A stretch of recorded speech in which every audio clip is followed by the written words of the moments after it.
in-depth, exclusive written content on our website at ringsidereport.net. Before I hand it off to Dave and the team, I want to remind you that we are a listener-supported creator team. On our website, we would appreciate it if you supported our sponsors or purchased our exclusive merch. Branded clothing, mugs, and even jiu-jitsu gear, which are available only in our store. You can become a recurring supporter of our content at membership.ringsidereport.net. This, along with all our podcasts, is available on Spotify, Apple Podcasts, YouTube, Amazon, iHeart, and TuneIn, wherever you get your podcasts. It would help us immensely if you left a positive review on Spotify, Apple, or Amazon. Thank you for your support and enjoy the show. Please welcome David Simon. Good to see you again, David. Thanks for coming back.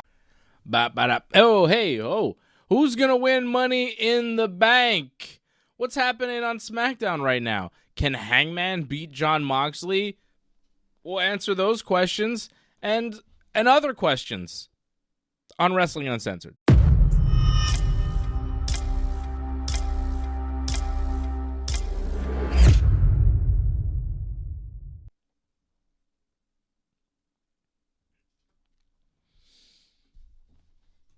Because why not, you know? What do I think of AEW wrestling jumping to WWE? I think, Alex, you're talking about Mariah May, if I'm not mistaken. And, well, her contract expires, I think, in the summer. So she wants to leave, she can leave. I've learned a personal story about Mariah May when I was on the Hitting the Turnbuckle podcast. Story I can't really tell. So, if Mariah wants to go wherever she wants, good luck. But when you cause problems, beware, because it might come back to bite you in the butt. So, but good luck to whatever she does. Well, that's a terrible tease, John. You learned, it's like there's a story you heard or you can't say. You shouldn't have even mentioned it then. Now you have to say. Oh, it's a long, long story, Dave, and it's very messy. So. Well, that's garbage, anyways, John. My mic seems to be bridges. working again. Hopefully, I don't know, but I'm in a bad mood. Is the match over yet? I don't know. Shohei Ohtani just hit a home run, so I stopped paying attention. Oh, now you're really mad. Okay. Well, yeah. I understand. Aaron the game just started. Aaron Judge hit a home run in the top of the first. I was like, oh, yeah, we're up 1-0. And then bottom of the first, Shohei Ohtani hits a home run. Holy shit, Andrade just won. We did not expect that whatsoever. Andrade just won a Money in the Bank qualifier because Solo tried to help Jacob and it backfired. Jacob got distracted by Solo. And then Andrade managed to pin Carmelo Hayes. It was Jacob Fatu. Right, so there's... Right, okay. So JC Mateo, Jeff Cobb is there. And he's there, and then Solo's on the apron. And then Carmelo bumps into Jacob, who then bumps into Solo, who bumps off the apron. And then Jacob's distracted by Solo. Andrade hits something on Carmelo. 1, 2, 3, Andrade wins. And now Jacob and Jeff Cobb continue to yell at each other with Solo in between them because they hate each other for some reason. Wow. So Andrade wins. And I was just saying to you before the show, I was like, there's no way Andrade's going to win. Like, Jacob's for sure winning. And then Andrade wins. So Andrade's going to Money in the Bank. And I'm going to say it again, and it better not backfire on me, but there's no way Andrade's winning Money in the Bank, right? Stranger things have happened, no? Yeah. I mean, Jey Uso won the Royal Rumble, so anything's possible, I guess. Remember, once upon a time, Otis won Money in the Bank, so impossible. Yeah, they took it away from him in a court case that The Miz brought upon him, which was the worst Money in the Bank conclusion ever. It was kind of a bummer. We know how that all ended, sadly. Mm-hmm. So the men's Money in the Bank ladder match now has 5 of the 6 participants. Solo Sikoa, LA Knight, who's currently talking on SmackDown to Byron Saxton backstage. LA Knight, Solo Sikoa, Penta, Seth Rollins, Andrade, and someone else will be in the men's Money in the Bank ladder match. 5 of the 6. Are you a fan of the whole, like, it's the big heist? I feel like they've used this theme for a while now. Where they're trying to pull off the heist of the century kind of thing. Like as a theme for Money in the Bank? Yeah. Well, you've noticed the graphics, right? Yeah, like bank robbery type of thing. Yeah, I don't know. Yeah. I don't know. I barely pay attention to that stuff. Who cares? It's dumb. It's just in the background. CM Punk, AJ Styles, and El Grande Americano in a triple threat will compete on Raw for the final men's Elimination Chamber spot. CM Punk, Wow. AJ Styles, and El Grande Americano. That's wow. I mean, think about that. When we were talking about this, was it a couple of years ago? Like CM Punk coming back to wrestle AJ Styles, that's never going to happen because of the issues they had. I mean, that's quite a heated rivalry just on social media alone. Yeah. And Dave's starting to remember it, I think, now. So Yeah. the fact that we're getting on Monday, wow. That'll be fun. Well, AJ said that he doesn't mind doing business with them regardless of the issues they had because I think he knows like they could do good business together. And I imagine they probably talked through their issues because I can't imagine AJ was too happy about what Punk said about him. What did Punk say exactly? Oh, something about someone says like about people being rednecks in there and like being kind of racist. And then Punk said, like, "Oh, we all knew about that already about AJ." Okay. Yeah. Yeah, I don't know. It's an interesting match. Who do you think wins? I mean, again, you got to put star power. And didn't I say I wanted Punk to win Money in the Bank? So I got to go with Punk. Yeah. Punk and Seth Also, and Money in the Bank would be pretty good. I was just going to bring that up. That's a great point. Feels like Seth might win Money in the Bank, though. Oh, you might be right, sadly, but Yeah. I really hope Punk wins. Don't you think Seth might be the next world champion at some point on Raw? Sure, but I don't think he needs Money in the Bank. I would rather have Punk use it to cash in on Cena, but he'll do it like in a fair way, being like, I'm challenging you, like RVD. I'm challenging you at SummerSlam. I'm cashing in. But he openly says it. I think that's what Punk should do. And it'll go back to their history where Punk has defeated Cena for the title at SummerSlam in the past. Mm-hmm. Cena and Jey Uso will both be in the building. No chance for a cash-in that night at Money in the Bank? Well, that'd be fun. Like, say if Punk wins it, right, he'd come out or something and maybe kind of tease it a little bit. But then he'd be like, no. I know the time, I know the place, and it's going to be SummerSlam. John. Yeah, that'd be good. I could also see Seth carrying the Money in the Bank briefcase with his whole crew, with Braun Breaker and Bronson Reed and Braun Heyman all together. Or Paul Heyman, I guess. I mean, he's not one of the Brauns, Bronzage Heyman. Bronzage Heyman. Yeah, that's good. They had a lot of guys named Braun. Too bad they fired Braun Strowman. Seth could have all Brauns. The Brawny Men.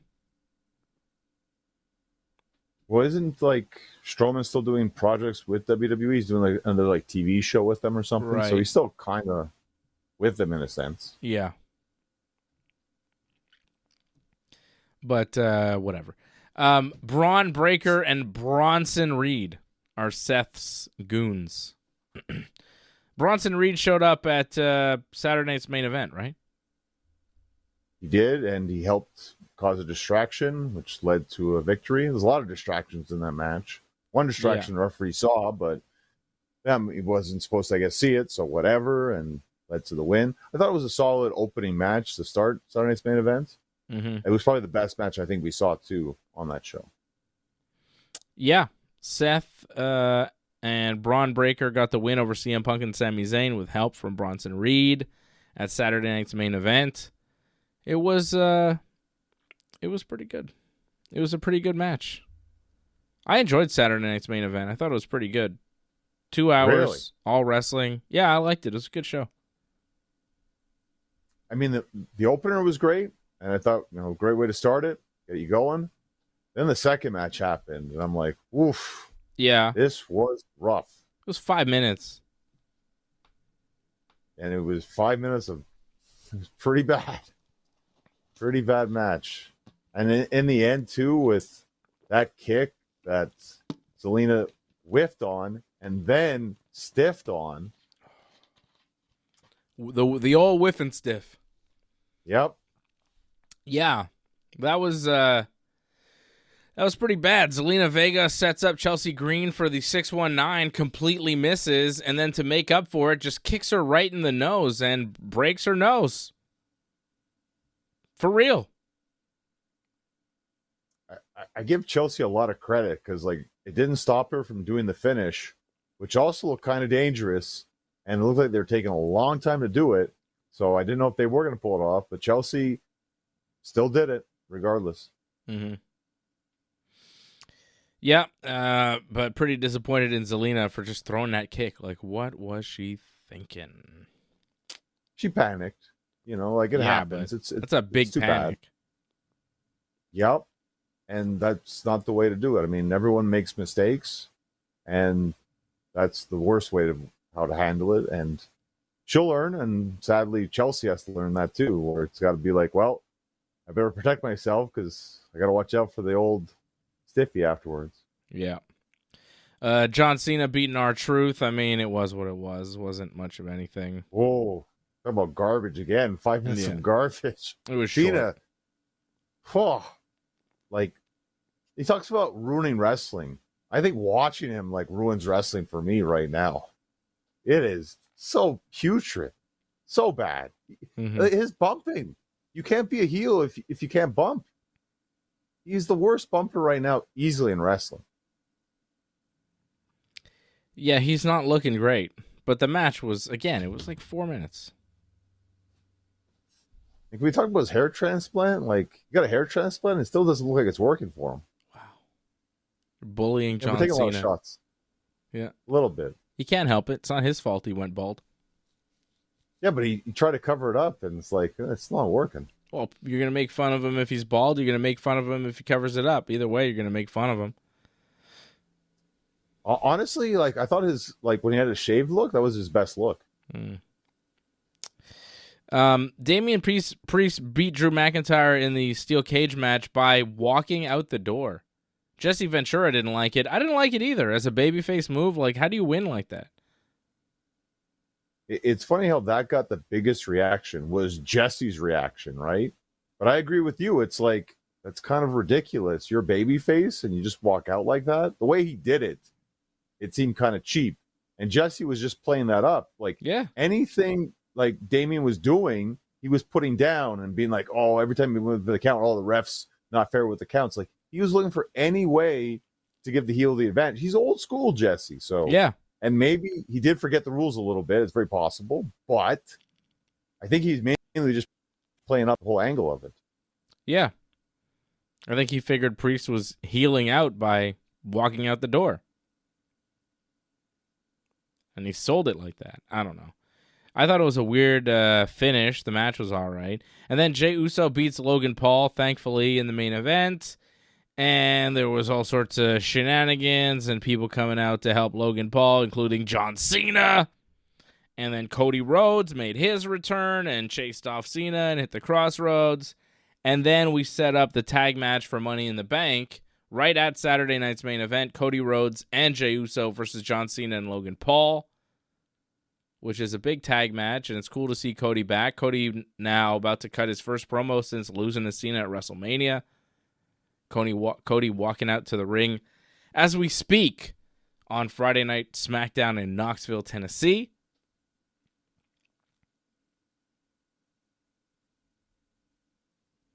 Good to see Cody back. Cool match, tag match, whatever, for Money in the Bank. The only problem with it is, you're going into Money in the Bank with both world champions, John Cena and Jey Uso, in a tag team match. So you're not going to have a men's world title match at Money in the Bank.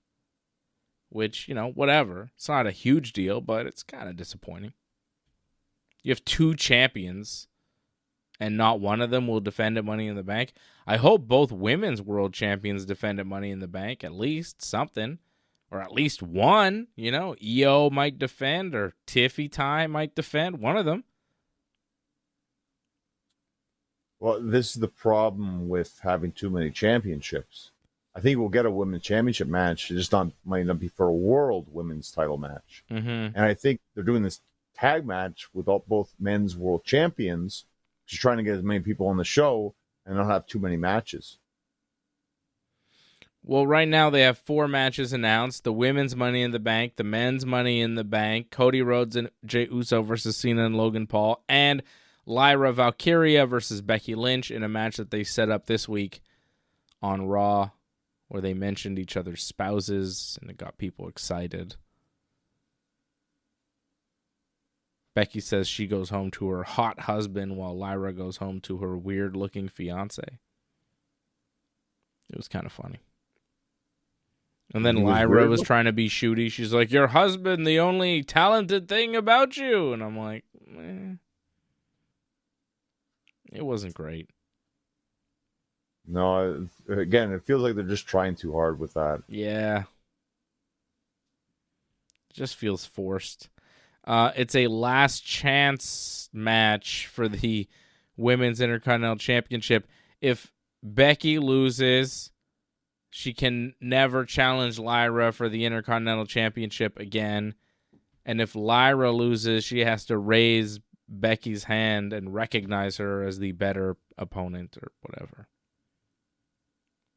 Yeah, that part of the stipulation is kind of whatever. It's like almost a kiss my foot match, but like not really. I mean, that's not very exciting, and I highly expect Becky's going to They win. should do the kiss my foot match, brother. Honestly, that would be a better stipulation. But I think we're going to get the gimmick match probably at SummerSlam or the Evolution pay-per-view. This is going 3 PLEs, this feud, I think. Ooh. What are you worried about? Ooh. Yankees not doing so well? Ooh. We're up 4-1 in the second, motherfucker. Trent Grisham. Homer. Austin Wells. Homer. Wellsy, solo shot. Grish, 2-run shot. Yanks up 4-1, second inning in Los Angeles.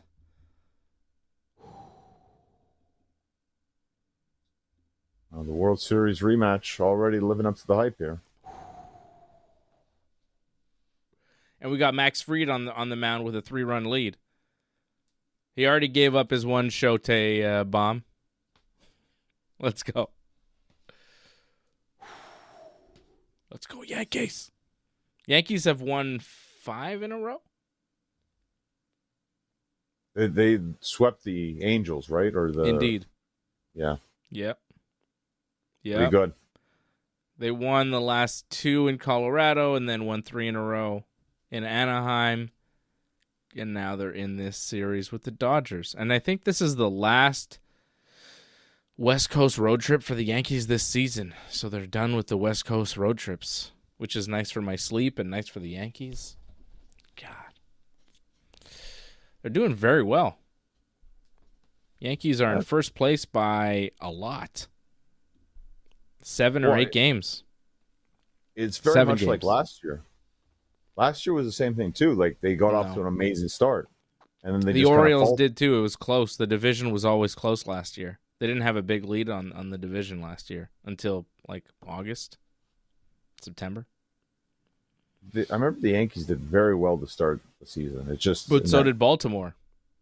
The division kept up better last year. The division has not kept up this year. They suck. You know, the second place team at Tampa Rays and the Blue Jays right now. Blue Jays and Rays tied with a 29-28 record, 7 games back of the Yankees. They're just 1 game over 500. You know, that's not good. I don't think it's even wild card. So it's not good. No, it's not. And your Boston Red Sox are not good. 28-31. I think they beat the Braves tonight, right? I mean, at this point, does it matter? You're almost like the season is nearly blown for the Red Sox at this point. It's almost June, John. You can't say it's early anymore. They did win. They snapped a 5-game losing streak tonight with a win over the Braves, who are also not good. Braves are 26-30. Very good. Much better now, Angelo. Thank you. And things are better. Cody is sweaty right now. Cody's cutting a promo. He's extremely sweaty. It must be hot in Knoxville, and he's in a 3-piece suit, brother. Well, that's why. It's like Flair. Remember, Flair would always sweat in those suits? Under the lights. It's too much. Wait, Flair would always rip it off afterwards, I think, because he was just, like, too hot. Cody saying John Cena forced him to make a choice, and he hesitated, and that's what cost him at WrestleMania. And he says Cena's going to try and ruin wrestling, and he's going to try and stop him. I hope he Cody does. wants revenge, obviously. Will Cody be the one to take it from Cena? Does he take it back from John Cena? Or does somebody else beat Cena before Cena leaves? It would be really cool if Punk did it, but I think more than likely Cody's going to do it.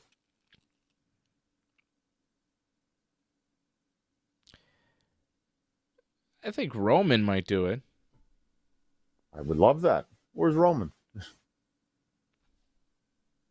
Maybe waiting for Cody to get the shot and not do it, and then everybody's like, oh no, no one can beat Cena. He's gonna, and then Roman Reigns saves the day, you know? I could see that if Cody has the shot in Saudi Arabia, fails, then Roman would show up. Yeah. That's if they do that.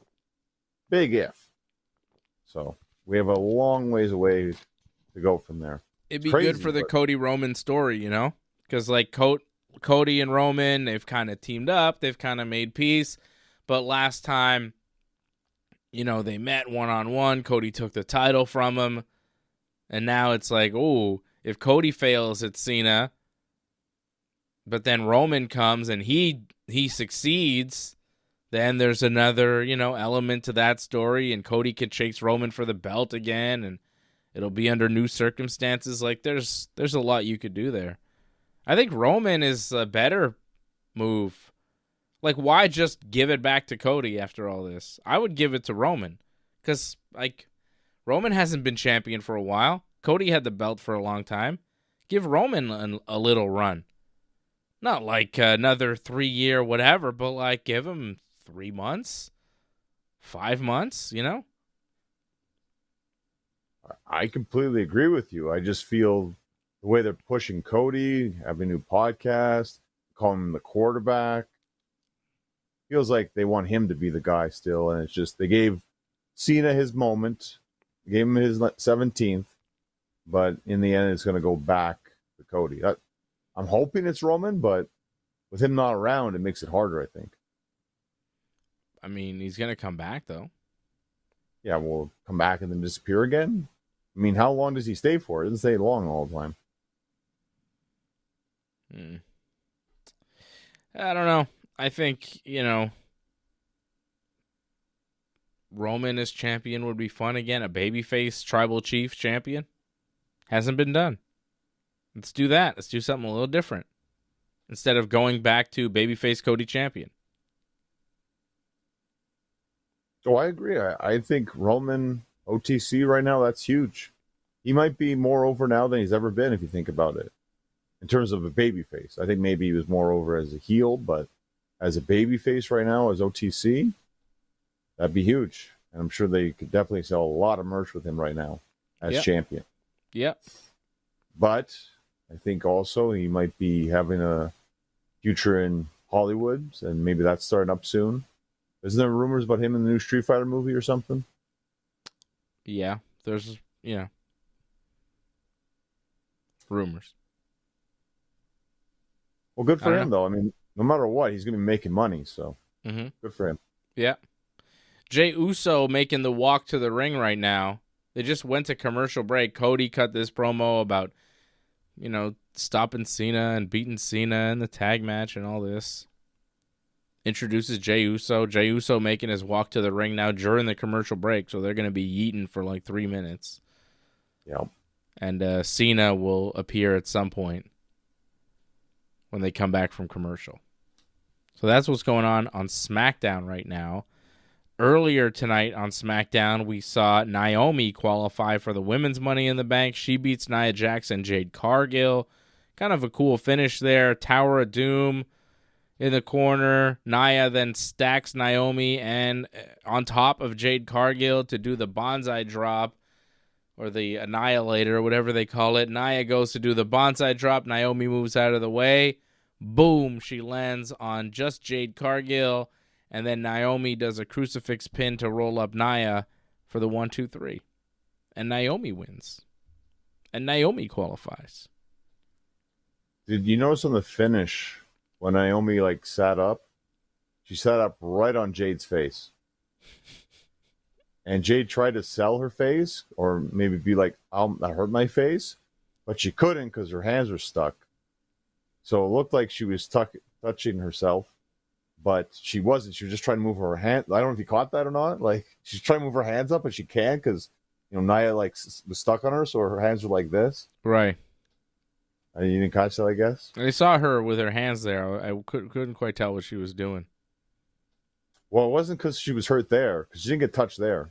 But her face, she was trying to cover her face because Naomi just sat up on her face, and I think it was a bit of a surprise. Yeah. Interesting moment between Bianca and Jade. At the top of the show, Bianca cut a promo, and then Naomi came out and was like, I just want to talk to you. I want to be friends. What's happening? And Bianca's like, we got nothing to talk about. You attacked Jade Cargill. And then Jade Cargill comes out and attacks Naomi and kind of looks at Bianca, and it seems like Bianca and Jade aren't on good terms. The whole Naomi thing has put a rift between not only Naomi and Bianca, but Bianca and Jade as well. Because Bianca refuses to take sides. It seems like Jade and Naomi are both mad at her. But Naomi's saying, Jade's just using you, Jade this, Jade that. It's like maybe in the end, Bianca will agree with Naomi and side with her because Jade and Bianca seem to kind of look at each other like, what? What do you want? Normally, I'd agree with you, but Naomi went too far tonight.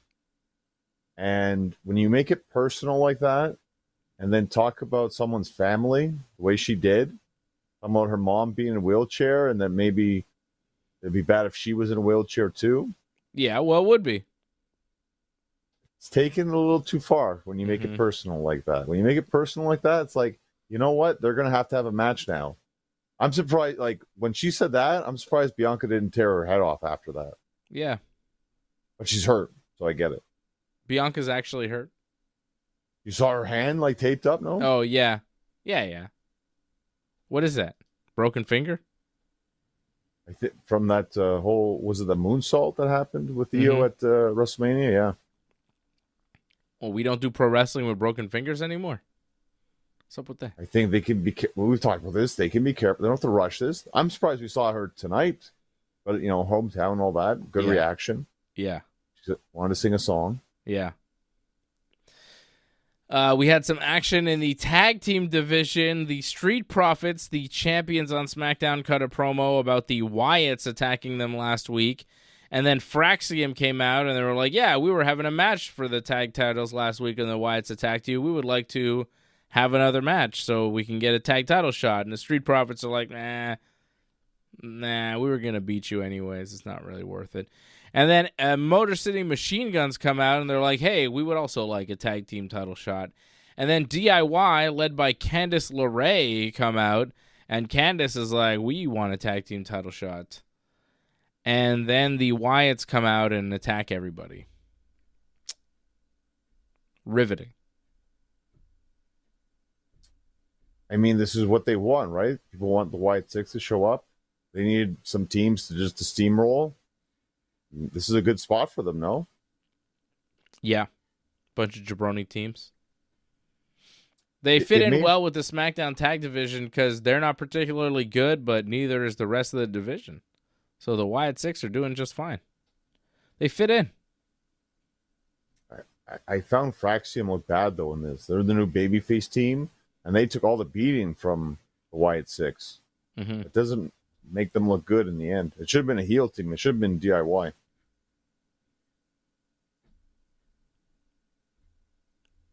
Wow.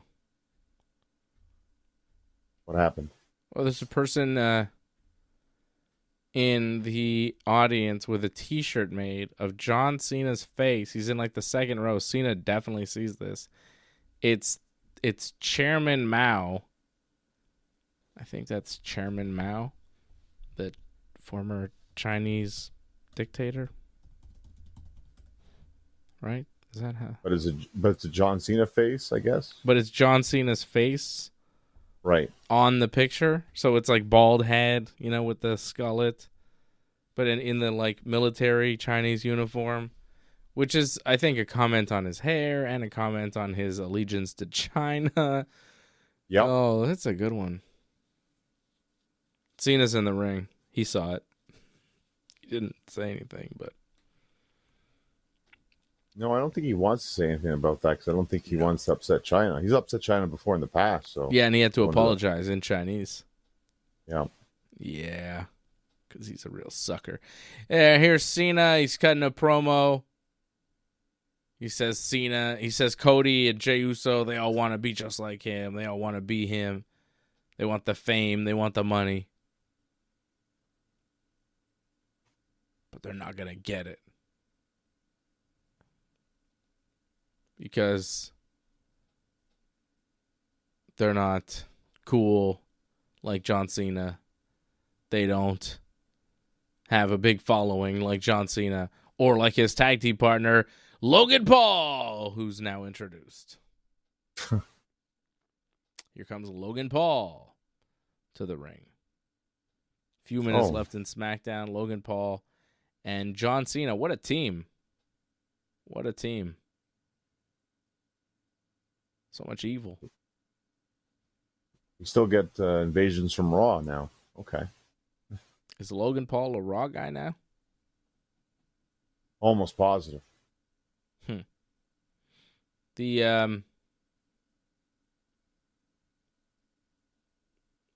Logan Paul's in the ring now.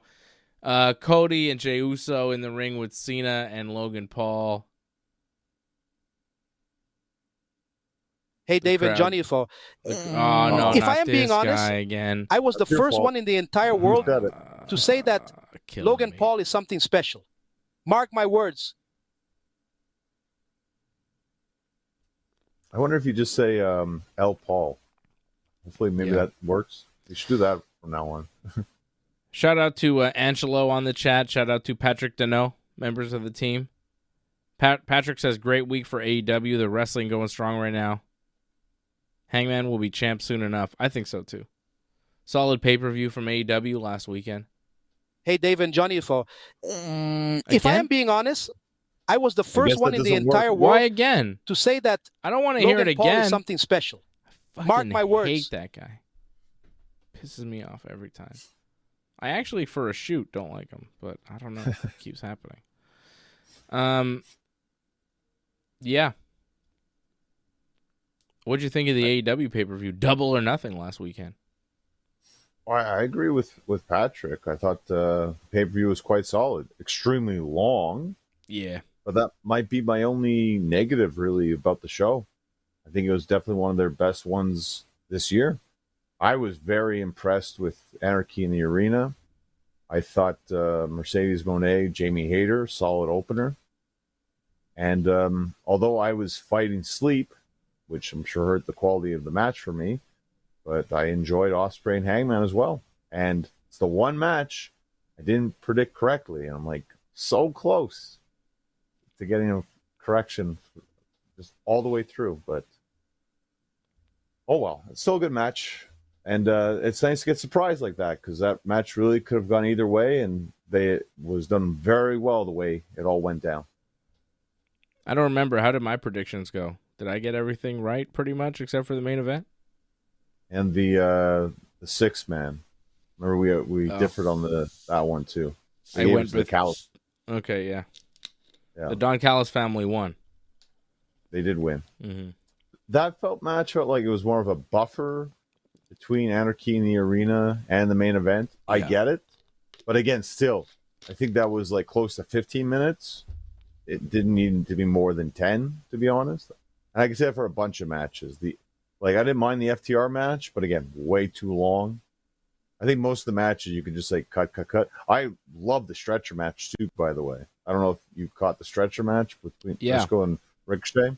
Very good. One of the violent. One of the best matches. Yeah. Mm-hmm. And I feel they had the Anarchy in the Arena. They had the whole setup for Eddie Kingston, but they gave it to Mark Briscoe instead, because I guess Eddie Kingston's not ready. Yeah. But it worked. It worked. The pay-per-view worked. I liked Okada and Speedball. Hangman and Ospreay, obviously fantastic. Anarchy in the Arena was nuts. It worked. A little too long of a pay-per-view. Like, they give you way too much. They need to shorten it up. But, yeah, AEW is doing great stuff. And they're headed in the right direction with Hangman now. Like I said, I thought Ospreay was going to win, but I wanted Hangman to win. So the fact that Hangman won was like, wow, even better. Well, it makes sense, too. They're in Texas. They have the Cowboy, right? Mm-hmm. Hangman. It kind of makes a lot of sense. And we saw in Dynamite, it looks like Ospreay is probably going to wrestle Swerve. I don't know how you felt, but that's how I felt. Yeah. Ospreay and Swerve makes sense. Hangman cut a promo, good emotional promo on Dynamite about, his journey and the fans. And then Swerve came out and was like, I'm not letting you be champion. I think that you stopped me from being champion because the Young Bucks attacked me when I had my title shot. And then they said they did it for you. Do you have anything to do with that? And Hangman's like, well, you must be an idiot if you think that. And they get in each other's face. And then Ospreay has to come out. And he's like, whoa.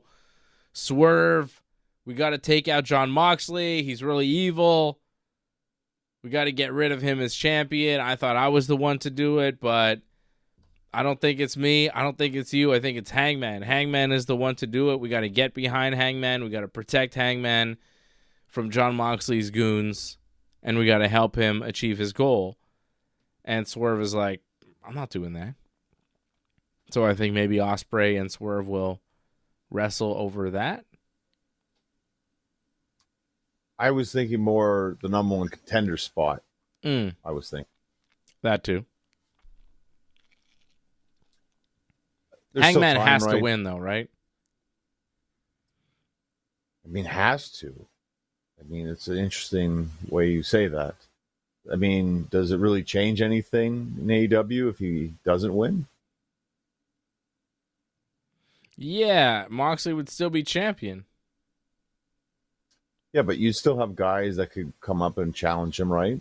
So the reign doesn't have to end at All In. I could see because it should. That's door. No, but it really should end it All In because I think everybody's tired of Moxley being champion. Well, we've been tired for him for what? Since he won the title, right? You didn't want him to be champion after one pay-per-view. Yeah. We've had several. Well, it's enough already. It's enough. Cody Rhodes and Logan Paul and John Cena and Jey Uso, they all started fighting. and Cody and Jey Uso stand tall, and John Cena doesn't have the WWE Championship. Cody's standing there with it, and Jey Uso standing there with the world title. So Cody and Jey standing in the ring with the belts as Cena looks on from the ramp with Logan Paul in shock as his championship has been taken by Cody Rhodes. And they will wrestle next week. Next week on this very show, we'll be previewing WWE Money in the Bank, which seems crazy. Seems like already, but yeah, already. Money at the Bank. Next week, we'll be doing a Money in the Bank post-show and UFC 316 watch-along next Saturday. It'll be a big night on the Ringside Report Network for that. Getting 2 birds stoned at once. Hell yeah. And when you think about it, it's only the start, really, because you're going to start the month with the PLE and then end the month with another PLE in Saudi Arabia with Clash of the Champions. Of course. And it'll be on in the afternoon, which is even better. Well, good for you because you're kind of busy that night, so yes. Clash of Champions. When is it? It's June 28th. Clash. Oh, June 28th. Well, I might not have time for a post show. We'll see. Yeah, I'm busy. You know this, right? I told you about this. You actually said it on air, if I'm not mistaken. What did I say? I think on Ringside Report you said it because, if I'm not mistaken, June 28th there's another UFC, right? Yeah. But I might be back to do the watch along for that. Because the show I'm going to is at like 7 o'clock. I'm going to see Nas do Illmatic with like a symphony orchestra. Sick. Wow. Nas, like I think it's the whole album he's doing. Illmatic, it's like his first album. It's a classic hip-hop album. And he's going to perform it at Place des Arts, which is like a nice theater. With a symphony orchestra. It's going to be nuts. That sounds cool. Yeah. I had to see that just for hip-hop, you know? Illmatic with an orchestra? I have to see that. Illmatic is one of the greatest rap albums ever made. So, gotta pay your respect. If Nas is doing that in your city, you better go if you have any kind of hip hop credibility. And I'd like to think I have some. Not a lot, but enough. Enough to get by. I definitely have a deep love and appreciation for hip hop and hip hop culture. So seeing Nas do Illmatic is very cool. I'm very excited about that. So I'll miss a wrestling show or a UFC for that. Like, that's worth it. But stay tuned, because you don't know exactly your schedule. Yeah. Yeah. Oof, Aaron Judge just made a diving catch out in right field. Beautiful play by the captain. Doing it everywhere. Just please be safe, Aaron. Don't get hurt. Just be healthy. Well, the move from center, I guess, was a good move. Yeah, I think he's better in right. But he's such a team guy.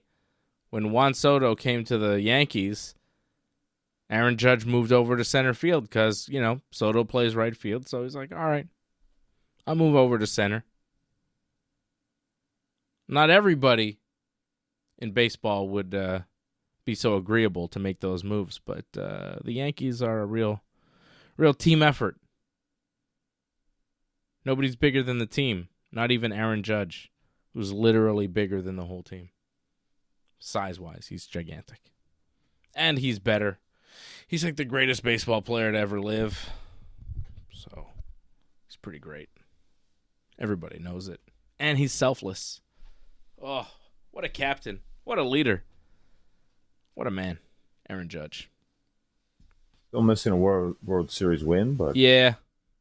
I really hope they win one for him this year. This year might be the year. The team is pretty good. It's a pretty good team. I like the way they play baseball. Well, if they can be like the Edmonton Oilers, who didn't win the championship last year, fell one game short, Mm-hmm. they can be like them. Yeah. Is Edmonton going to win the Cup this year? That'd be nice. I'm sure if you polled most people who watch this, I think they would pick the Oilers, I think. Good.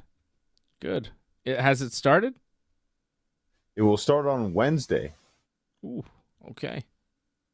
Well, go Edmonton. Who are they playing? They're playing the team that won last year, Florida. It's a rematch. Cool.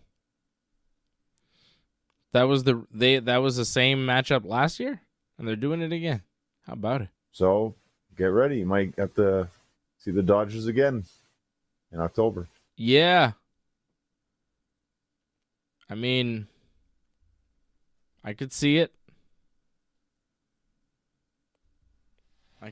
If we can get past the Tigers.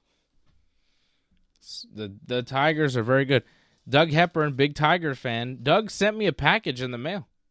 He sent me just a package out of nowhere. Came home today and I got a package from Doug Hepburn. He sent me some, I don't have them right here with me, but he sent me some WWE slap bracelets. It's like championship belts that you slap on your wrist as bracelets. I had bought a few of them for my kids. They love them. They put them on their wrists. And Doug sent me 3 of them in the mail. It was very nice of him. Wow. He sent me a little note here that I have. He says, hope you and the kids have fun opening them like Nick and I did. Doug Hepburn out in Kingston. Very nice, Doug. So thank you, Doug. I'm sure you're watching. Thank you very much. It was really great. My son opened them up. He was very excited. Slapped him on his wrist. We got the NXT championship, which we didn't have yet. So great. Really great. Cool. We have a few of them. We're missing a spinner belt, I think. Hey, maybe Doug has if you have like doubles, maybe we have doubles that we could trade, maybe? I don't know. But yeah, super cool, super nice. Doug had my home address because we had exchanged wrestling figures. There were some wrestling toys that were available only in Ontario some years ago, and Doug sent them to me, and I sent him some stuff back. So we had each other's addresses, and I come home today, and there's a package from Doug Hepburn. I'm like, what is this? I didn't order anything. And, yeah, sent me a little gift. So nice. So amazing. Nice. Yeah. You know? Very nice. So thank you, Doug. Thank you for the surprise gift. I love surprise gifts. Who doesn't like a surprise gift, right? Well, in the mail, it kind of feels like Christmas. I guess for your kids, it feels more maybe closer to their birthdays, so that's good too. Next week, and I think the week after, as stuff starts to trickle in, it's going to feel like Christmas at my house with all the Nintendo products that I've ordered that are all releasing next week. The Switch 2 and the various accessories and amiibo that I've ordered that will all be coming next week. It's going to be crazy. Crazy. I can't wait for that new Nintendo system. Can't wait for that new Nintendo to drop, Johnny. Gonna play that new Mario Kart all day, every day. Yeah, I don't think we're going to see much of Dave. Like, I'm surprised you're doing actually a post show because, yeah, I think you just spend most of your time doing Nintendo. So yeah, we should just skip everything and play Nintendo. I think when that Mario Kart World comes out, ooh baby, and there's all these other like add-ons for the games that already exist. Like I saw what Tears of the Kingdom looks like on Switch 2. It looks incredible. It's like they enhanced it. that's cool. I still wouldn't get an enhanced thing that I've already got. No, but you get it for free if you have the game. If you have the game on Switch, you just like put it in your Switch 2 and then you did downloads and it's like, now it's for Switch 2. It's better. They just give it to you. If you have like Switch Online, which you have because you're part of my family plan, you get all these things. Like I have Tears, but I don't have Breath of the Wild because Breath of the Wild I had that on Wii U. Well. So, yeah. Yeah. Ooh, Lauren's getting the new Nintendo too. Yeah, baby. So hyped. Can't wait. Can't wait for next week when I get my new Nintendo. I've been waiting for so long. Switch 2. Again, we're not going to hear a lot from you after that, but that's okay. It's a good thing. Yeah, I think I'm going to stop watching wrestling because, like, who's going to have time for that? So next week's show, I'll probably still have seen wrestling because the Switch 2 only comes out Thursday, and I don't know when mine's going to come. Maybe Friday or the following Monday. I don't know. But, like, in 2 weeks when we do a show, I'm going to be thoroughly unprepared because I will have watched zero wrestling and played a lot of Nintendo. So just a warning. I'll be like, warned. Yeah, Mario was really good in the ring this week. What a match he had, you know? Something like that. Wario. Wah! Whew. Can't wait to rock that Wario shit, bro. Fire. So, Hangman Page, Jon Moxley, official for All In. He's got to be the champion, man. He's got to beat the Moxley. It's enough with the Jon Moxley. And now Jon Moxley's kid. Like, what is this? He's got a son now. Jon Moxley Jr. What is that? I was going to say that. It's more like Moxley Jr. because he kind of has the same kind of built as Moxley. He looks like him. He looks like a smaller version. Exactly. Doesn't like wrestle like him exactly. But he looks like a younger, smaller version. When his name is Gabe Kidd and he stands next to Jon Moxley, I go, is he Moxley's kid? He kind of is Moxley's kid because he like works for Moxley in his group, so he's Moxley's kid. Gabe Kidd. Property of Moxley. Jon Moxley's son. Oof. Angelo. What a question. I think he's just asking about the console, not so much the extras that you got for it, too. You know, controllers, like a Switch Pro controller was like $120 or something. It was crazy. It was more. I remember it was crazy when it was close to 100. I'd be like, this is outrageous. Now it's over 100? It's over 100 for a controller now.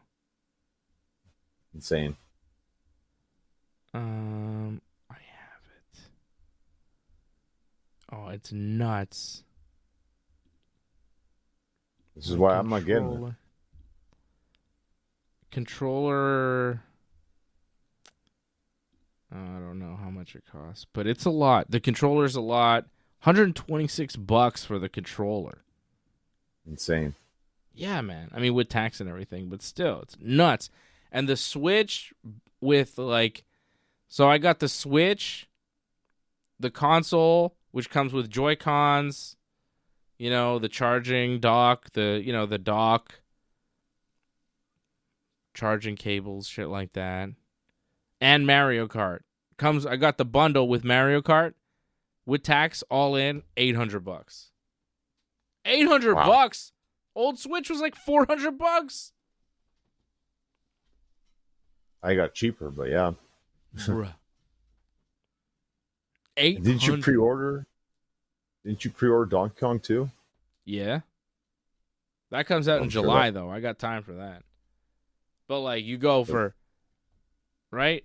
You get, I mean, already, right? You get a console, you're going to get a second controller, right? So you get a second controller. That's $926 right there. You know? And you only have one game. One game. Well, it kind of helps that you've already bought all the Switch games that you just plug into the new Switch and then they automatically enhance for free. Some of them you have to pay like a little extra to get the enhance. Like I saw the new Mario Party enhancement for Switch 2.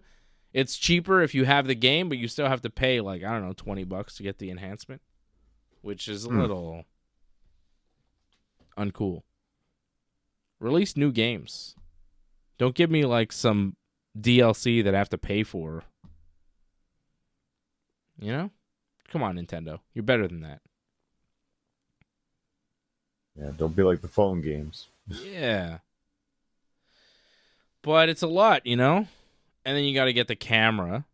Because, like, of course. There's the games, like, the Mario Party, there's games that you need the camera for. Like, there's mini games that are for the camera.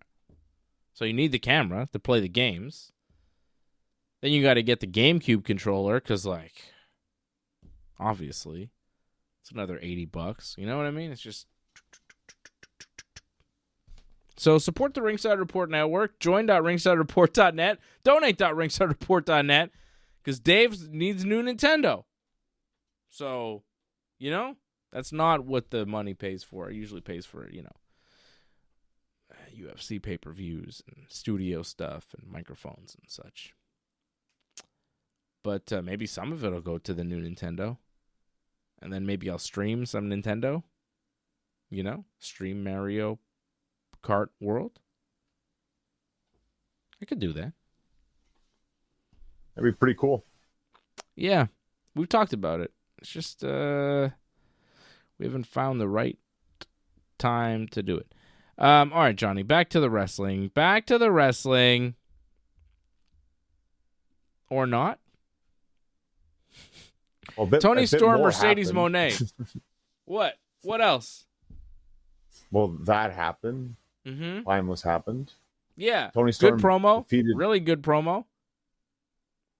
Enjoyable. Mm-hmm. I mean, it gets you hyped for it now. Mm-hmm. Like, again, like it's the match you've wanted, and you said like we have to have it. Now we're gonna get it. We're on our way. It's one of the biggest matches you can make in all of women's wrestling right now. Mercedes Moné, undefeated TBS champion, going up after winning the Owen Hart Cup tournament to face Toni Storm. One of the greatest, if not the greatest, women's wrestler going today. So, I mean, forget women, just wrestlers going today, man. You know? Toni Storm is one of the most entertaining people in all of professional wrestling. Her matches are great. Her match on the pay-per-view was good. Her promos are some of the best in all of pro wrestling. She's got one of the best characters in the whole business. She's incredible. Mercedes Moné is a megastar. Doing this match for the world title, it is the irresistible force meets the immovable object. It's a massive match for the world title. I love it. I think Toni might win, though. I think Toni should win. Well, you're predicting Moxley to lose the title, right? Yeah. I mean, you're expecting both world champions to lose? No, I say Toni will win. Oh, Toni would win, yeah. Well, that's Yeah. it. I mean, I don't think most people would think both world champions would lose. So, yeah, someone's got to retain. I would like to see Toni retain. Mm-hmm. However, again, Mercedes hasn't lost yet in AEW. Do they want to break it here? It's the biggest show, and they hype her as like the best ever. You would think she's going to win on this show, no? No, I think this is the biggest show, so this is the time to lose to Toni Storm, who's the real AEW product. Timeless Toni Storm is an AEW homegrown gimmick superstar. Mercedes Moné is just Sasha Banks for AEW. It's the same thing. It feels like she's more of like a WWE person coming over, doing her thing and getting a big spot and not losing, you know, and just kind of running over everything in AEW. And in that situation, I think the wise thing for AEW would be to put their own person over the, you know, perceived outsider in Mercedes Moné, who, you know, say what you want about how she left WWE and everything, she's still more known for being Sasha Banks' WWE superstar. So when you see her in AEW, there's still that element of she's Sasha Banks, she's that WWE person here in AEW. And Toni Storm is, you know, she wasn't a big star in WWE. She really became a big star and a big character in AEW. And I think that they should reward that and promote that. You know, let's promote our people as opposed to, I mean, obviously Mercedes is signed to AEW and everything. She's one of their people, but the perception, you know what I mean? It should be a night where AEW stands tall, and I feel like Toni Storm and Hangman as the champions are very, like, representative of AEW. That's a good point. Like, the way I'm looking at it, it's kind of like Ospreay and Hangman. Like, I don't think there's a wrong answer here. It really could work either way. I just feel there's something with Mercedes because she's still the TBS champion. No matter what happens off this. Yeah. She still has a championship. Do you have to give her every championship? No. I don't think so. I don't think so. Again, like, I think Hangman Page beating Dean Ambrose and Toni Storm, timeless Toni Storm, beating Sasha Banks is kind of how I see it. And that's where it should be for AEW's biggest show of the year. Promote AEW. Promote the people that you have made entirely from the ground up. Not, a ready-made superstar that grew tired of the WWE system that you bought. You buy those people from WWE to put over your people.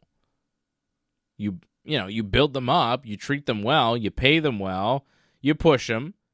But when push comes to shove, when it's a real situation where you got to really put somebody over, you put over your own person. You put over your homegrown talent. That's how you grow the company. Because if you don't, I mean, the locker room is going to see it as a sign of, oh, well, it doesn't matter how high I climb. Somebody from the WWE can just come in and beat me, so I should just go to the WWE. And that's a really bad sign to send to the locker room. It's a bad sign to send to the fans, because the fans go, oh, no matter how good you are in AEW, still the WWE star is like bigger and better. So, it's a perception thing. And in wrestling, perception is reality. In wrestling, it's really like that phrase works in wrestling more than in like a lot of forms of entertainment, because you could really kind of frame things in certain ways where you go, oh, this is how it is. You can change reality very easily in pro wrestling by how you kind of move people around and position people. Like a great wrestler in one company could be a garbage wrestler in another company just based on how he's booked. Doesn't mean he's great, doesn't mean he's not great. It's just one booker likes him and pushes him to the moon and makes him a star, and then another one goes, I don't see it. Perception is reality in pro wrestling. How you are perceived is how you are treated and how you are paid,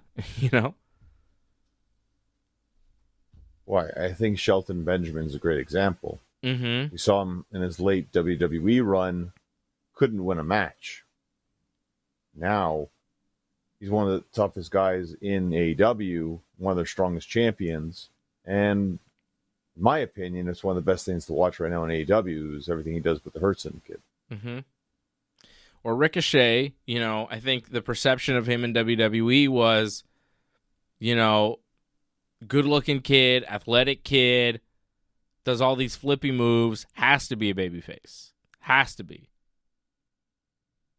AEW, maybe not. Let's turn him into an annoying heel and see how that goes, and it's great. Well, with him, though, it's the matchups, right? Because, like, WWE, it's more of like, I just want to showcase. AEW, it's like, I want this guy against this guy. And they want him against a lot of baby faces. So I think it just made sense. And I think the crowd kind of saw it too, where it's like, well, if you're putting Ospreay against Ricochet, well, people love Ospreay more. So Ricochet just embraced the heel persona, I think, because of that. He's really found new life in AEW. It's really nice to see. It's just good to show that just because it's one way somewhere else doesn't mean when you come over somewhere else, like it has to be that way. You can kind of reinvent yourself, which he didn't completely reinvent himself, but he really took a different direction where he was going. Kyle Fletcher should have taken a different direction with that powerbomb he gave to Adam Cole. Oof. Kyle Fletcher powerbomb Adam Cole this week on Dynamite, hit him on the edge of the apron with his head. Supposed to do like an apron bomb, and it's supposed to be, shoulders and upper back, whatever. It was just the top of his head went clunk right off the metal apron there on the side. Bad. Very bad. I don't know if Adam Cole is injured after it, but it looked awful. A lot of botches this week. A lot of dangerous botches. Pentagon doing that thing to Chad Gable, dumping him on his head on Raw. It's a lot of dangerous stuff. I mean, Zelina kicking Chelsea Green in the face. It was a rough week. Yep. And we didn't even talk about the women's hardcore match on AEW Dynamite as well. I don't think someone got hurt there, but they played off that someone got hurt. Mm-hmm. And it looked like it was kind of all over the place, that match, a little bit too. But I don't disagree with you whatsoever. Like, some things, they weren't thinking safety first. They were just thinking, oh, let's do this cool move. And maybe they should have been thinking that a bit more. But when it comes back, what happened to Adam Cole, if you watch it in slow-mo, it's more his arm hits the apron. Oh, it looked like his head. Like, his head skins it. So, like, just like the top, like, kind of skins it a little bit. It's not so bad. But his arm, that's the bad part, because his arm takes all of it, and his arm kind of goes in a different direction a little bit. So I think his shoulder, I think he might be experiencing a bit of, and if you see him too, like I saw it in the picture-in-picture, like he's kind of like telling the ref, like moving his arm, like, I think there's a bit of pain there, but I'm okay. So that's just highly unfortunate. And Kyle, like, that's on him. I'm sure he takes full responsibility for that. Mm-hmm. You got to be careful with that kind of stuff. Like, you can't just throw, like, Adam Cole, he's a small guy, right? Like, you can just toss him around like it's nothing, but you got to be careful where you can't just toss a guy like he's nothing, like, you got to be careful. And just because Chad Gable's got like an Olympic neck that can take a lot of punishment doesn't mean you can drop him on his head. I mean, if you look at it, Chad saved himself, right? Because he put his arms down. He knew, like, uh-oh, this is not going right. If he doesn't do that, he broke his neck easily on that. But he saved himself. Penta completely dropped him. That could have been one of the worst things you've ever seen. That could have been his end of his career easily. Yeah. Dangerous stuff in pro wrestling, Johnny. Sometimes things go right and sometimes things go wrong. Money in the Bank coming up next week. We'll preview that next week here on the show. What else is going on? Anything else happening, Sean? You saw a movie? You want to do that? I did see a movie. We can talk about that.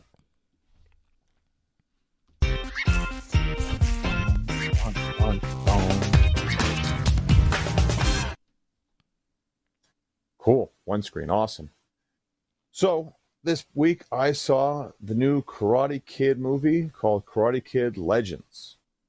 Now, I don't know if you remember, Dave, that they did a Karate Kid movie in 2010.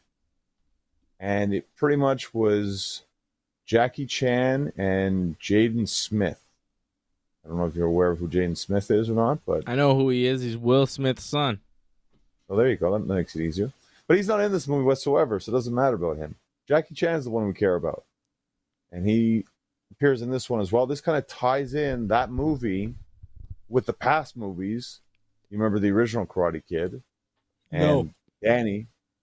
You don't remember the originals? I haven't seen any Karate Kid ever. Oh, wow. Okay, well, you know of, like, the Karate Kid, the idea of it, right? Like, you had the sensei growing up, and he had to go through these tournaments. He had to fight all the bullies. He had to become a man, kind of, almost in a sense. Karate. You know that idea. Yes. With karate, he became He man. did karate. He had a guy who helped him do karate. They did a lot of karate. They went, whoota! So now, fast forward to today, Jackie Chan's doing all the training, and he teaches the new guy, Lee, and he moves to New York. And he's the one who's actually trained someone else there in New York. Guy owns like a pizzeria. I don't know if you know Joshua Jackson. Ninja Turtles. Familiar? Okay, all right, good. You're familiar with him in that way. What? I remember more from like... He's in Ninja Turtle? No, I mean, you said ninjas, karate, pizza. I thought Ninja Turtles were getting involved. Who's Joshua Jackson? Are you familiar with Dawson's Creek, Fringe, possibly? Oh, yeah, I think I know who you're talking about. The guy from Dawson's Creek. There you go. That might help. Not Dawson or the Creek, the other guy. Joshua right, the other Jackson. guy, yeah. Was he in Final Destination? He possibly was. I want to say it was another kind of like teen kind of thing where he was stealing someone else's girl. I don't know. Very possible he was in Whatever. Like that, He's in this movie? He's in this movie, and he's a really good supporting cast member because he's like, you believe in his acting. You believe in everything he says. He's very sarcastic. He has a daughter who, like, this kid Lee is hitting on a lot. So there's a lot of great interactions. It's actually funny at some points where he's like, you know, get away from her, you know, like, just help me, because he needs help because he's a former boxer and he's trying to pay off his debts. And by doing that, he needs Lee to help him train. So Lee trains him, and it's interesting. Like he teaches him like kung fu for boxing. I figured like you or AJ would know more about this. It would be nice if AJ came here, but they bring up the fact that kung fu, like, there's a lot of disciplines in that, and it actually helps with boxing a lot. I don't know if like you're big into that, or I'm sure you know. I don't know too much about kung fu. I'm not a kung fu man. AJ's done kung fu. Yeah, I had a feeling like he would, because they went a big elaboration about that. Because there's a big thing too, like Jackie Chan teaches kung fu, and when Danny comes involved, he teaches karate. And just the kind of, you know, that disciplines are a little bit different. Like one's more defensive, one's more offensive, right? So, but that comes in later after the boxer, Joshua Jackson, gets destroyed. So then the kid has to come in and win a tournament and pay off all the debts. It gets a little clunky, and that's part of the story. But besides that, it's a lot of fun to watch because the action. And it was weird. It's rated G in Quebec. When I saw the poster, it says PG-13, but I guess you're aware of this too. Like in Quebec, the ratings were a bit more relaxed, I guess, when it's just violence. As long as there's no like sexual. Yeah, apparently if there's no like big sexual themes, and there's only like one kind of kiss in the movie, so, oh, well, that's it. Rated G for everyone. And there was a bunch of kids. Honestly, I don't think any. Oh. Well, rated G, I would assume there would be no penis. No penis at all. There's a lot of pizza. Pizza? There's a lot of, yeah. Because the Joshua Jackson character, he owns a pizzeria, so. And it's in New York. So they talk a lot about pizza. But, again, going on to the training, like, Lee's How is this trained. A movie? This just sounds like disjointed ideas. None of this seems real. That's the problem with the story, in a sense. Like, it's a bunch of things that just kind of splice together, and it's like, oh, by the way, now we're going to be in a fighting tournament. It kind of comes like, okay, that's weird transition. How we Do went they from have one like to a the TV next. show too on Netflix? Karate Kid.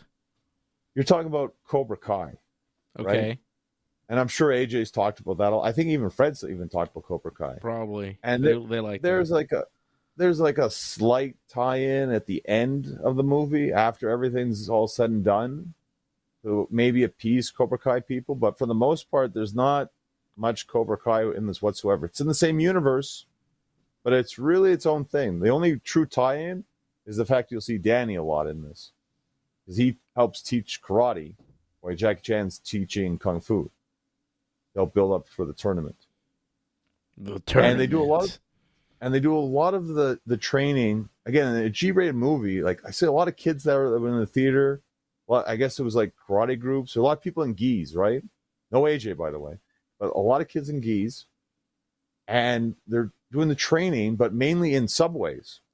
And I'm like, this is a really bad example for a lot of kids if they're going to watch this movie. And we see a lot of ridiculous stuff in the Montreal metro system already.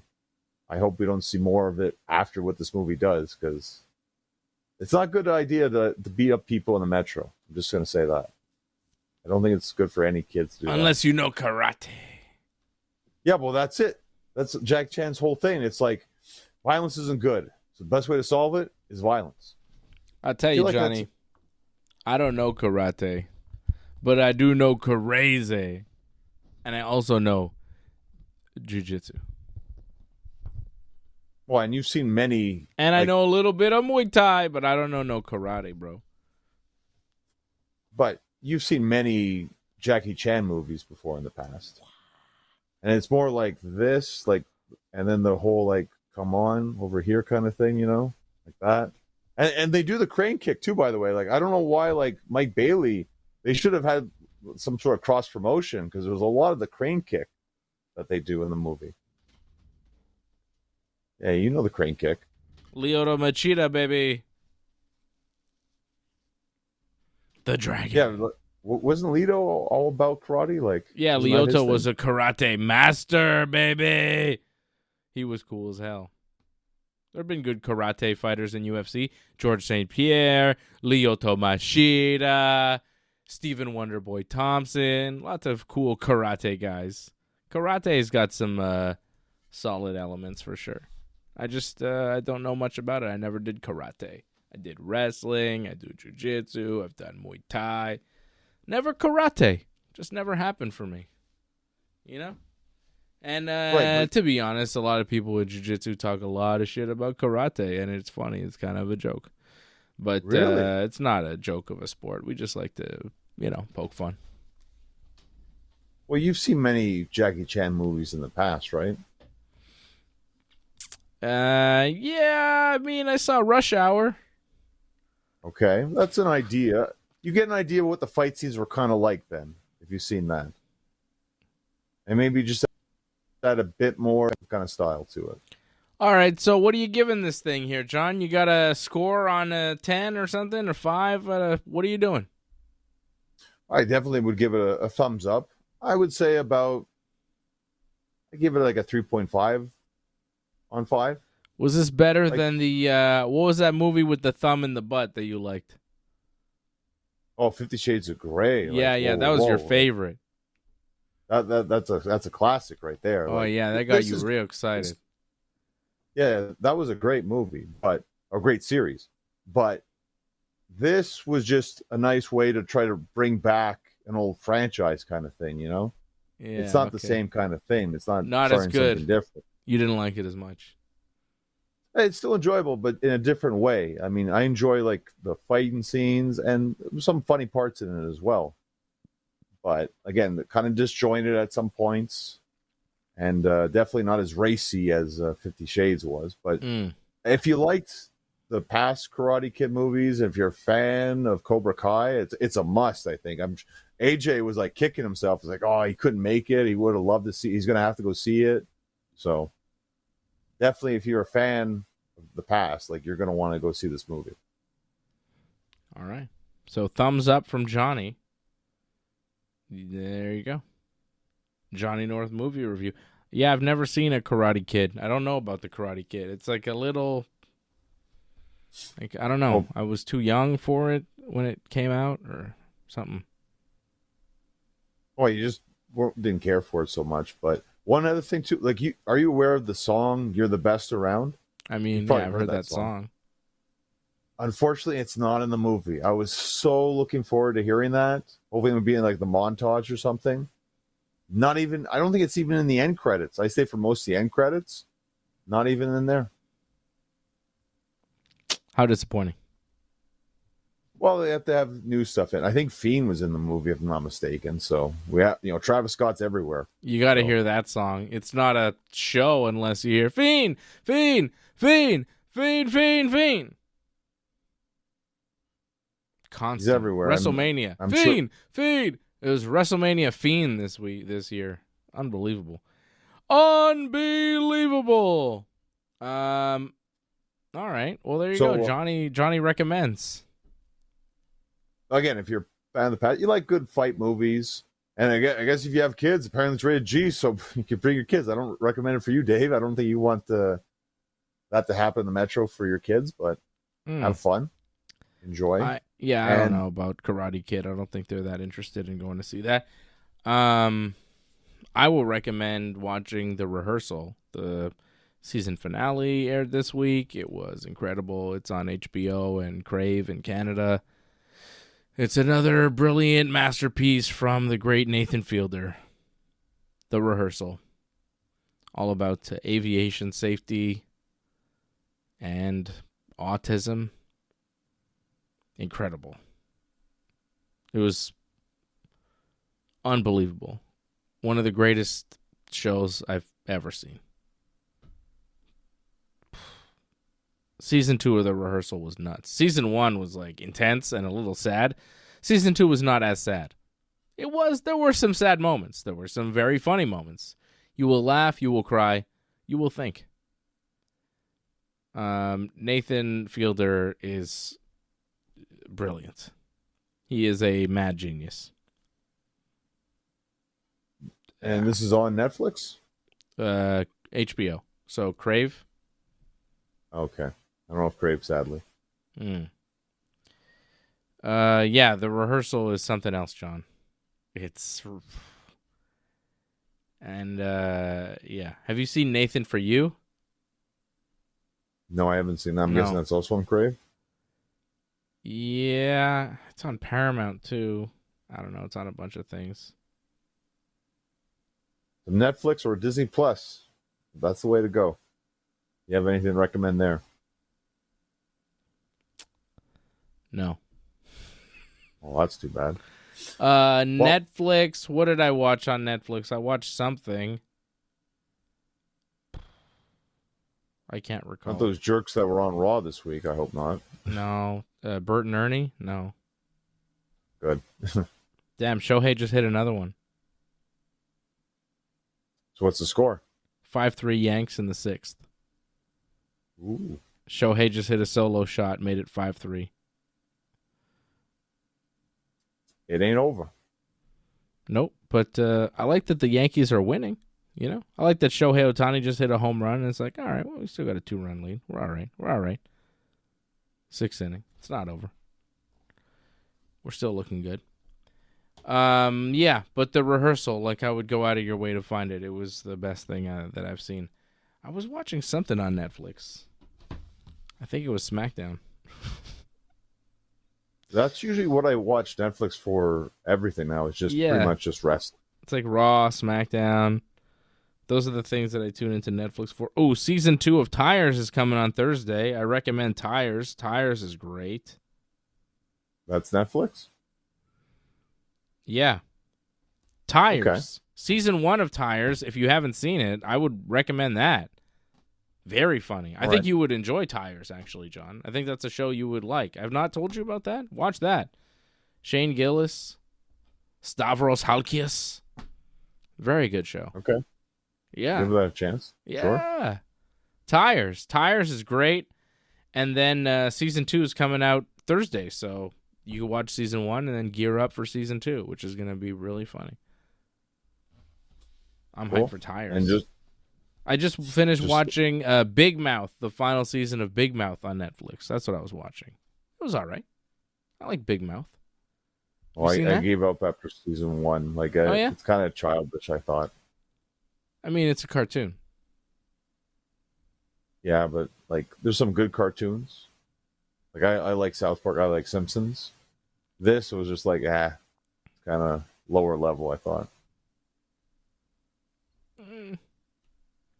I mean, it's not the best show, but yeah, I found it enjoyable. I thought it was funny. Well, to let you know and everyone else know, my next review is going to be 28 years later. I don't know if you ever saw 28 Days Later or 28 Weeks Later. No. But this is the new one that's coming out. Zombie movie, which I know you love so much. Yeah, not really. I don't care for that. But yeah, I wouldn't recommend anything more than The Rehearsal or Nathan for You. Anything from Nathan Fielder. He really is brilliant. He went on CNN this week to talk about aviation safety. It was nuts. Like, That's cool. This is a comedian from British Columbia talking about American aviation safety on CNN with Wolf Blitzer for like 17 minutes.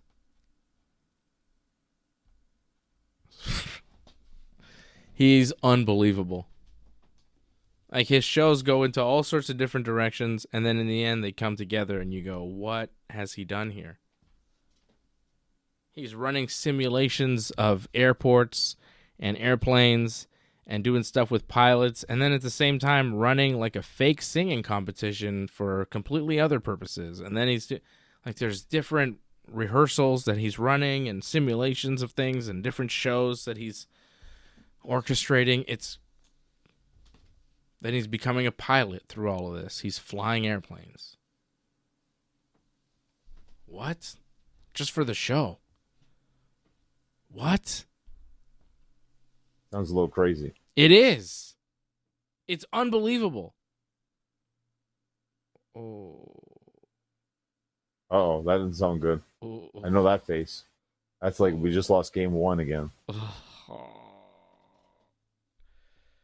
Yeah. It's 5-4. Well, it's not that bad. You didn't it wasn't like a grand slam. No, but there was runners on first and second, and the Dodgers just hit a double. And I was like, oh, this could be real bad. Don't clear the bases with this double. Ugh, Magic Johnson sitting there with his Dodgers shirt on, all happy. I could say some really bad things about Magic Johnson right now, but I'm not going to stoop that low. I'm just saying, I don't like him very much, and if something awful were to happen to him, I don't know, maybe. You used to like Ice Cube. I don't know what happened. Fuck the Cube. Fuck anybody from Los Angeles. Once again, it's fuck LA forever. Fuck Kendrick Lamar. Fuck the West Coast. Fuck Snoop Dogg. Fuck Dr. Dre. Fuck anybody from LA. Fuck Mary Hart. Fuck Magic Johnson. Fuck the Lakers. Fuck LeBron. Fuck Shaq. Fuck Kobe. Fuck everybody. And Kobe's dead.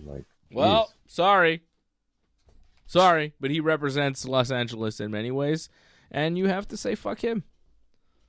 Fuck him because the Dodgers suck. I hate them, and I want the Yankees to beat the shit out of them. Fuck LA. We're back on it, John. Fuck LA. East side is the best side. It's only a 3-game series, right? Fuck Tupac. Biggie Smalls forever. Tupac was a shit rapper compared to Biggie. Everybody knows. Fuck Suge Knight. Puff Daddy forever. Well, fuck them both, I guess. I don't know. But if I had to choose, fuck Suge Knight, Puff Daddy. Maybe. Because of New York. New York forever. East Coast, best coast. Let's go. Yankees. All right, that's it. I'm done. We've had fun tonight. Huh? We've had a lot of fun tonight. Yeah. I'll have more fun once the Yankees win this game. Well, thank everyone who sat through our technical difficulties. Yeah. Battled through it. We fought through. Thank you for supporting. Thank you for watching. I hope you liked the show. Thank you to Angelo. Thank you to Patrick Deneau. I see you guys. Thank you to Doug Hepburn. Yeah, nice package. Thank you to all the supporters, all the viewers, everybody supporting the Ringside Report Network. We appreciate you. And we'll be back. Hold on a minute, player. Ooh. Yeah, we'll be back next week. For a big weekend, right? We've got Money in the Bank and UFC 316. So we'll preview UFC 316 on Thursday night with Ringside Report MMA. We'll preview Money in the Bank on Friday night with Wrestling Uncensored. And then we'll do a UFC 316 watch-along and Money in the Bank post-show all on Saturday night. So a very big week. Next week, we hope you will join us for all of that fun stuff in combat sports right here on the Ringside Report Network. Thanks for sticking with us to the end. We would really appreciate it if you could help us spread the word. You know the drill. hit that subscribe button, flip those notification switches. We are an audience-supported network, so consider becoming a recurring supporter at membership.ringsidereport.net. Check out our website at ringsidereport.net. Hope to see you again next time, and have a good night.